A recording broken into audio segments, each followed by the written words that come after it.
অথবা লোহার অথবা গুনার একটা তার নিব, ওই তারের মাধ্যমে তারপর ওটা উত্তপ্ত করে মমের মাছ বরাবর ওটা স্যার ভিতরে দুই পাশে প্রবেশ করে দিব।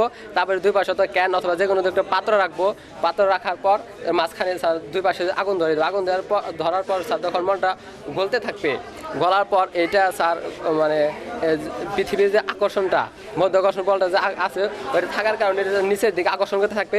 ফলে স্যার যে পর্যন্ত স্যার ওজন কমে যাবে স্যার বেশি হবে, স্যার ওইটা নিচ দিকে যাবে আর উপর যাবে, ওর উপর দিকে চলতে থাকবে। ফলে স্যার এই দুলটা দুল দিতে থাকবে। এর থেকে বোঝা যাচ্ছে যে এই পৃথিবীতে মহাকর্ষণ শক্তি বলতে আর কিছু আছে। যখন তুমি আগুন জ্বালাচ্ছ না, ওই স্তরটা তোমার হালকা হয়ে যাচ্ছে। ইয়েস স্যার, হালকা যাচ্ছে, উপরে যাচ্ছে, উপর থেকে নিচে যাবো, নিচে যাচ্ছে, ফলে যে দুলতে থাকছে। স্যার আরেকটা জিনিস হলো যে আমরা এফএম রেডিও শুনি সাধারণত হেডফোনের সাহায্যে, কিন্তু আমরা সিগারেটের কাগজের মাধ্যমে আমরা হেডফোন বা নেটওয়ার্ক করতে পারি। সেই জিনিসটা করার জন্য আমরা প্রথমে একটা সিগারেটের ভিতরে একটা তামার পাতের মতো একটা কাগজ আছে, ওই কাগজটা নিব, মুচড়িয়ে মানে ভাঁজ করার পর যেখান দিয়ে মানে এফএম এর হেডফোনটা ঢোকানো ওই জায়গায় ঢোকানোর পর তারপর আমরা হেডফোন এফএম রেডিও চালু করবো। চালু করার পর আমরা দেখতে যে শব্দ শুনতে পাচ্ছি।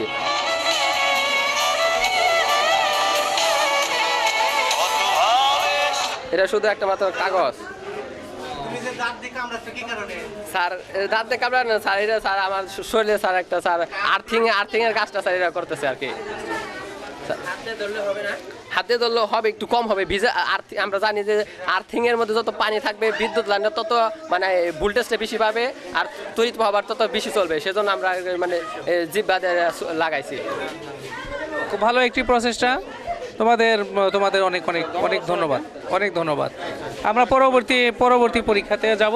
আমাদের অন্য নতুন আরেকটা রুমে এসেছি, এখানে আমরা দেখতে পাচ্ছি ওরা কি তৈরি করেছে।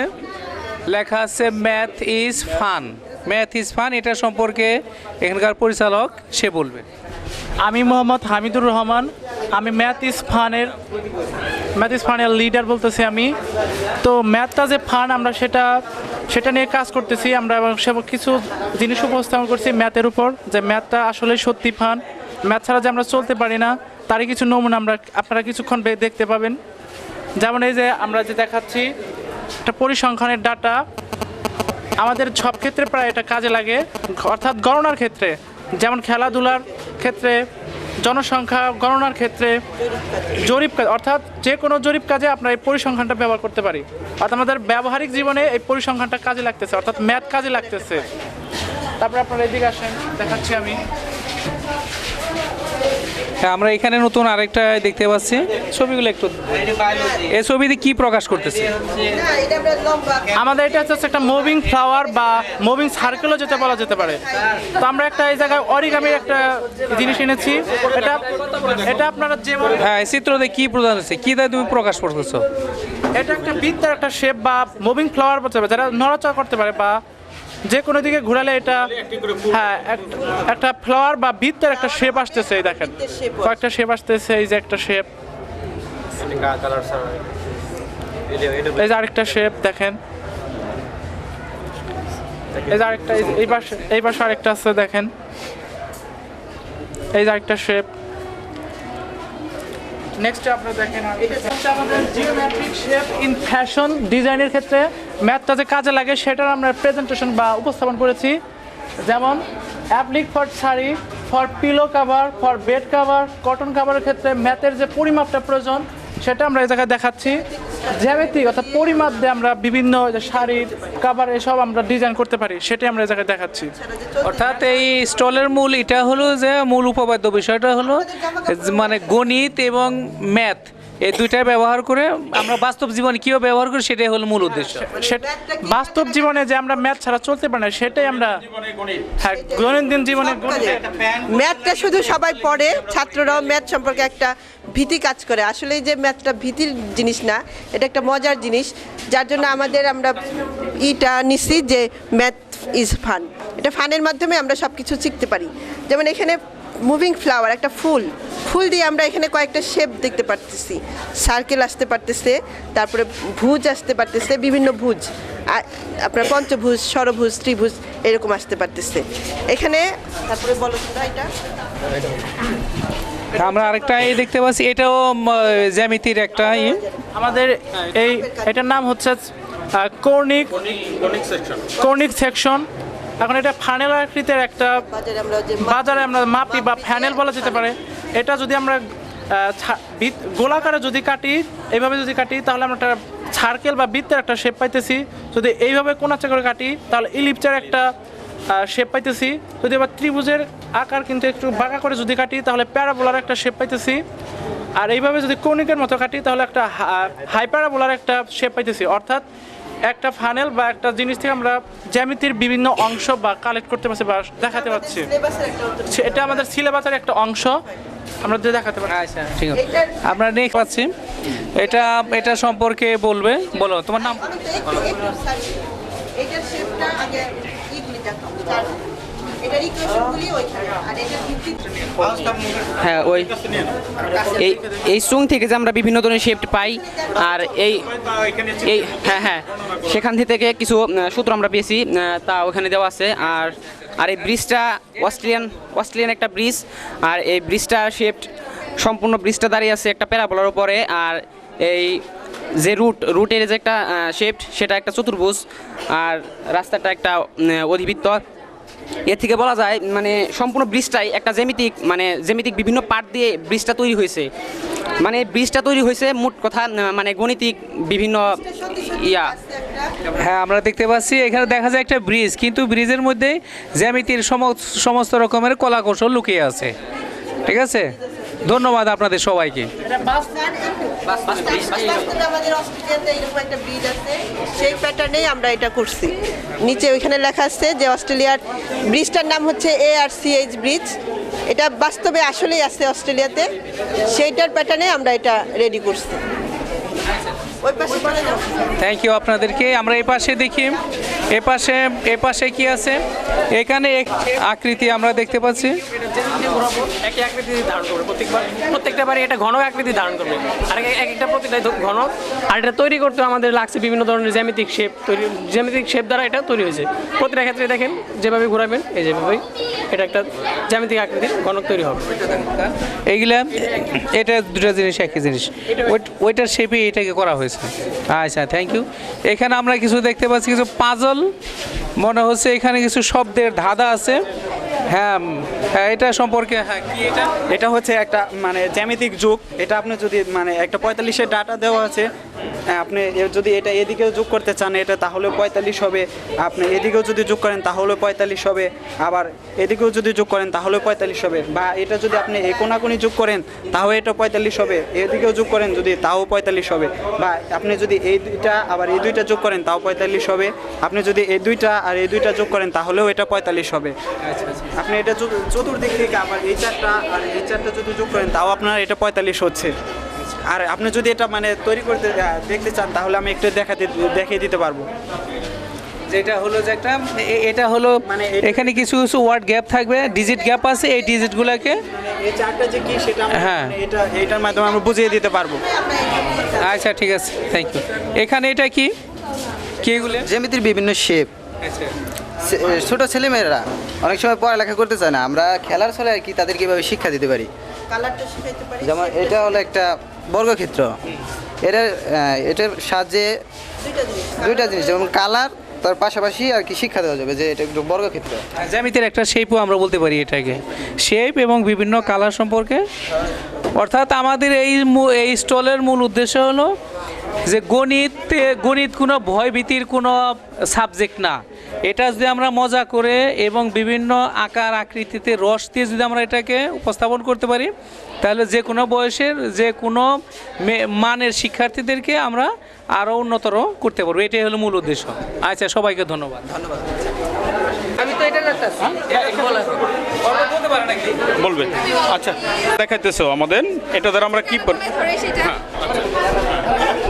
কচু কেন গলায় ধরে সেইটা দেখানো হচ্ছে এখানে।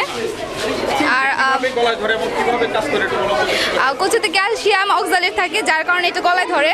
ক্যালসিয়াম অক্সালেটের শেপটা হচ্ছে চোখা, যেটা খাওয়ার সময় গলার ঝিল্লিতে লেগে যায় এবং ঝিল্লিটা ছিঁড়ে ফেলে, সেই কারণে গলায় চুলকায় এবং জ্বালা হয়। আচ্ছা, ঠিক আছে। আচ্ছা, অনেক ধন্যবাদ সুন্দর উপস্থাপনের জন্য। আচ্ছা, এখন এই কচুটাও তো খাওয়া যায়, তাই না? এখন কি ওটা তো গলায় ধরবো, ধরবো না কিভাবে? সেটা সিদ্ধ করে খেতে হবে, সিদ্ধ করলে ক্যালসিয়াম অক্সালেটটা পানির মধ্যে চলে যাবে। তাপ দিলে এটা এটা জায়গা। ক্যালসিয়াম অক্সালেটটা চলে যাবে। ধন্যবাদ। খেলে গলা ধরে কেন? ক্যালসিয়াম অক্সালেটের কারণে। ঠিক আছে, ধন্যবাদ। আচ্ছা এবার তোমরা এটা দ্বারা কি বোঝাতে চাইতেছো এবং কি পরীক্ষাটা একটু বর্ণনা করো দেখি একটু। এটা হচ্ছে একটা উদ্ভিদ, আর এটা হচ্ছে একটা ছোট উদ্ভিদ। এটা মাটি থেকে পানি ও খনিজ লবণ পরিশোষণ করে। যখন এটার আয়নের অভাব পড়ে তখন এটা মাটি থেকে পানি ও খনিজ লবণ শোষণ করে, তারপরে এটার আয়নের পূরণ করে, অভাব পূরণ করে। এটা আয়ন আরও কাজে, বিভিন্ন কাজে দরকার হয় স্যার। এটা কি উদ্ভিদ? এটা উদ্ভিদটার নাম কি? উদ্ভিদটার নাম কি? উদ্ভিদটার নামটা বলো। হ্যাঁ আচ্ছা ঠিক আছে। আচ্ছা আচ্ছা এবার তোমাদের পরীক্ষণের নামটা কি? কি দেখাচ্ছ আমাদের? Ring spot group. এটা papaya ring spot virus P দ্বারা আক্রান্ত হয়। এটি আর কি আক্রান্ত অবস্থায় এগুলো অনেক কি হয়ে যায়, কুকড়ে যায় আর পেঁপেটা হলুদ রঙের স্পট পরে পেঁপে। আর এটা হলো যেখানে আক্রান্ত গাছের সাথে এগুলো না রেখে অন্য কোনো বাহিরে রাখতে হয়। বাহিরে নিয়ে মিশ্রণ প্রক্রিয়া এগুলো আর কি চাষাবাদ করতে হয়। হ্যাঁ, এটার সারানে রোগ আছে না, ওষুধ আছে না? জানা নাই। ও ঠিক আছে, ধন্যবাদ। ভাইটা উটেরিডো ভাইটা। আচ্ছা এটা কি হয়, কি উপকার, কি করে? এটা হচ্ছে একটি সুবর্ধনকারী গাছ। এগুলা হচ্ছে অপুষ্পক জাতীয় উদ্ভিদ, এদের কোনো বীজ হয় না। আচ্ছা তাহলে এরা কিভাবে বংশবিস্তার করে কিভাবে? এদের মূল নেই, কিন্তু মূলের পরিবর্তে এক প্রকার রাইজোট হিসাবে কাজ করে। আর এটাকে কাণ্ড মূলে বিভক্ত করা যায়। আচ্ছা অর্থাৎ আমরা দেখতে পেলাম এখানে বীজ ছাড়া গাছ, এগুলো বীজ ছাড়াই এদের মাধ্যমে বংশ বিস্তার করতে পারে, কিন্তু তারও এরা বংশ বিস্তার হয়। আমরা কি বলে, কি সম্পর্কে আমাদের ভেষজ উদ্ভিদ সম্পর্কে সব ধারণা, যেমন এটা আমাদের খুব পরিচিত একটা থানকুনি পাতা। এটা বৈজ্ঞানিক নাম হলো ছিনটেলা এসিয়াটিকা। এটার ব্যবহার আমাদের পেটের পীড়া, আমাশয়, আলসার, স্মৃতিবর্ধক কাজে নিরাময় করতে পারে। এবং এটা হলো পাথরকুচি পাতা, এটাও আমাদের খুব পরিচিত। এটা পাতা থেকে গাছ তৈরি, এটা পাতা থেকে খুব সহজেই ঘাস তৈরি করা হয়। হ্যাঁ, এটার ব্যবহারে আমাদের পেটের পীড়া, উদরময় এবং হৃদরোগের নিরাময় কাজ করতে পারে। আর এটা হচ্ছে আমাদের খুব পরিচিত একটা ধুতুরা গাছ, যার নাম ধুতুরা মেটাল, বৈজ্ঞানিক নাম ধুতুরা মেটাল। ব্যবহারে হাঁপানি, তন্দ্রা, আয়নীকরণ কাজে আমাদের খুব রোগ নিরাময় করে। ঠিক আছে, ধন্যবাদ তোমাকে। এরপরে আমরা দেখতে পাচ্ছি আরো কিছু ঔষধি গাছ এখানে, দেখি কি ওরা কি বলে। এটা হচ্ছে কালো মেঘ। এটা আপনার উদরাময়, লিভারের রোগ, হেপাটাইটিস বি, ভাইরাস ইত্যাদি রোগ নিরাময় করার জন্য এগুলো ব্যবহার করা হয়। এটা হচ্ছে আপনার তুলসী। এটি একটি বহুল পরিচিত একটি উদ্ভিদ।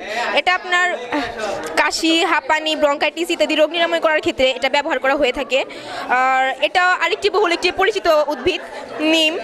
এই নিম আপনার দাঁত অথবা মারি অথবা যে কোনো রোগ অথবা আপনার আরও অনেক রোগ নিরাময় করার জন্য আপনি এটি ব্যবহার করতে পারেন। তোমাদের অনেক ধন্যবাদ। তোমাদের স্টলে মূলত গাছের বিভিন্ন যে ভেষজ গুণাগুণ আছে সেই গুণগুলো প্রকাশ করা হয়েছে। তোমাদের অনেক ধন্যবাদ। আমরা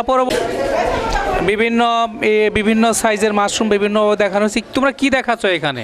স্যার এখানে আছে মাশরুম, যেমন এটা হলো কাঠের গুঁড়ার মাশরুম, স্পন। আর এটা হলো ধানের এই যে মাশরুম স্পন।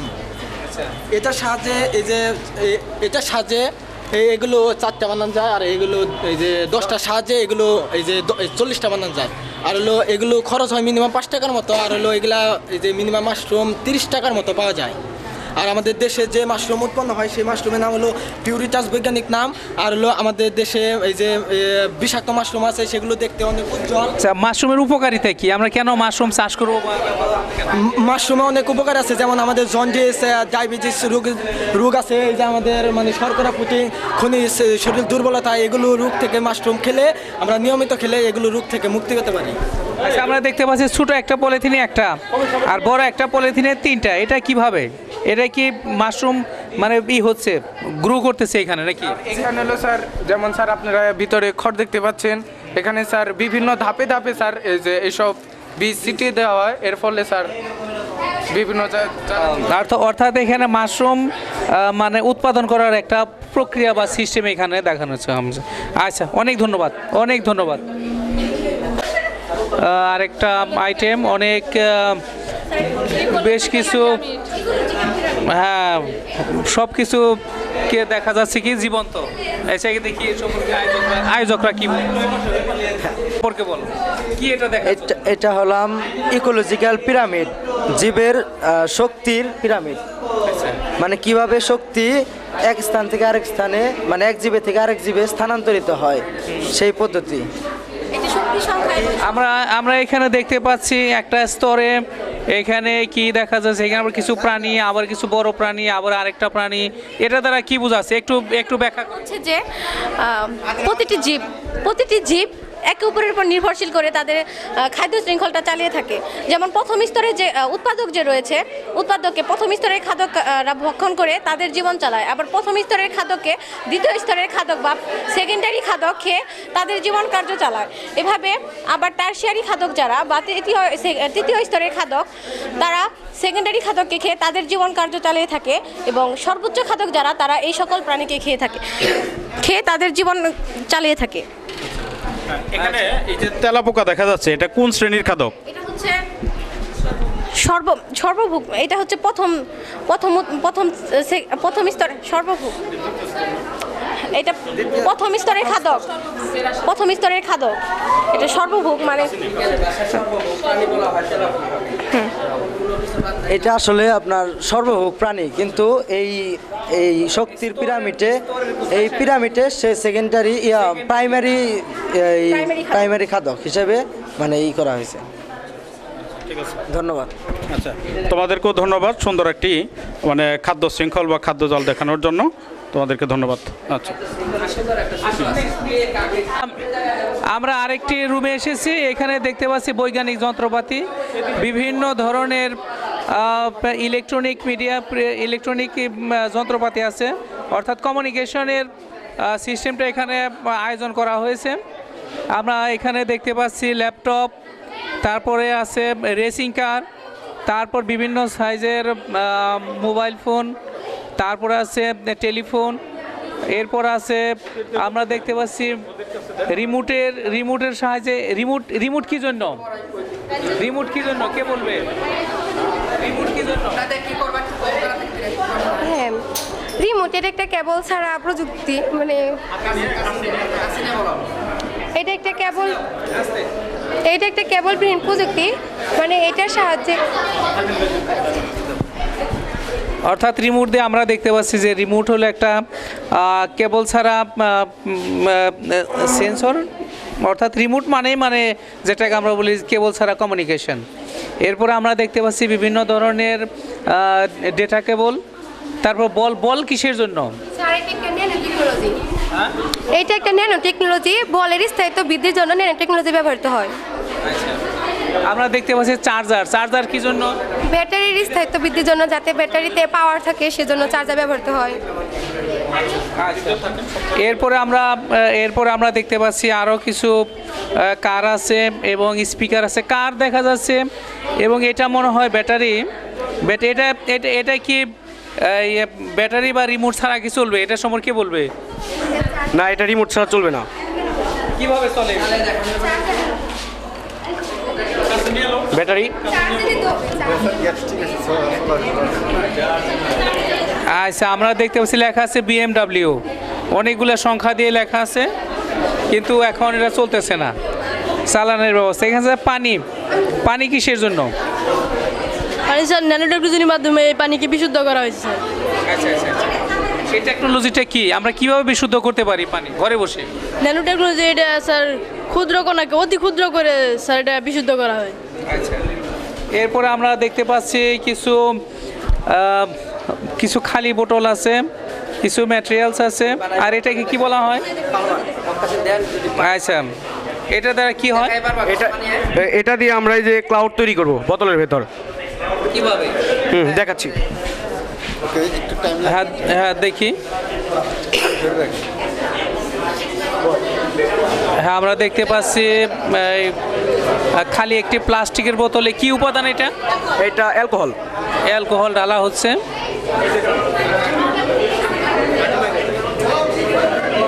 হ্যাঁ অ্যালকোহল আমরা দেখতে পাচ্ছি অ্যালকোহল। হ্যাঁ 2 কাপ বোতলে ঘোরানো হচ্ছে, অর্থাৎ ভালো করে এটা মিশানো হচ্ছে।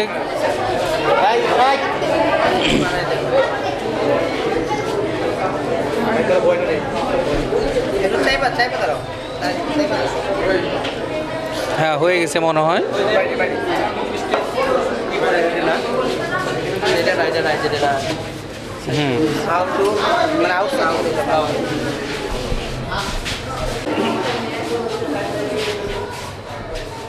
হ্যাঁ বোতলের ভিতর কিছু বাতাস প্রবাহ করার চেষ্টা করা হচ্ছে।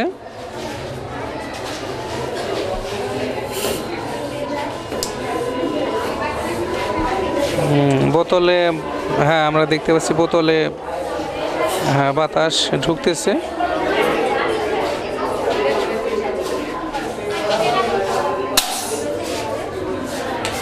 হ্যাঁ আমরা দেখতে পাচ্ছি বোতলের ভিতরে বোতলের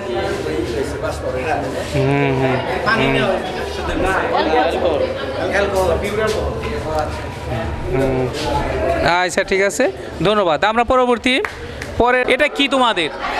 এটা হলো ডাটা কেবল। হ্যাঁ ডাটা কেবল। এখানে এগুলোতে কি হয়, কোন কাজে লাগে? ডাটা কেবল হলো এক্সটার্নাল ডিভাইসের সাথে এই কেবলটা সংযুক্ত করা হয়, যেমন পেন ড্রাইভ, আর হলো কেবল পেন ড্রাইভ, ক্যামেরা, তারপরে হলো যে তোমার প্রিন্টার ইত্যাদি থেকে আমরা সংযোগ হতে পারি। ফ্লপি ডিস্ক ফ্লপি ডিস্ক হচ্ছে একটা মেমোরি, এটা দিয়ে আমরা ডেটা এক স্থান থেকে অন্য স্থানে স্থানান্তর করতে পারি। এটা কি আউটপুট ডিভাইস না ইনপুট ডিভাইস? এটা হচ্ছে স্টোরেজ ডিভাইস। গুড। এটা কি দেখা যায়? এটা হচ্ছে হার্ড ডিস্ক। হার্ড ডিস্ক বিভিন্ন 128 মেগাবাইট তথ্য আমরা এখানে রাখতে পারবো। Very good. এখানে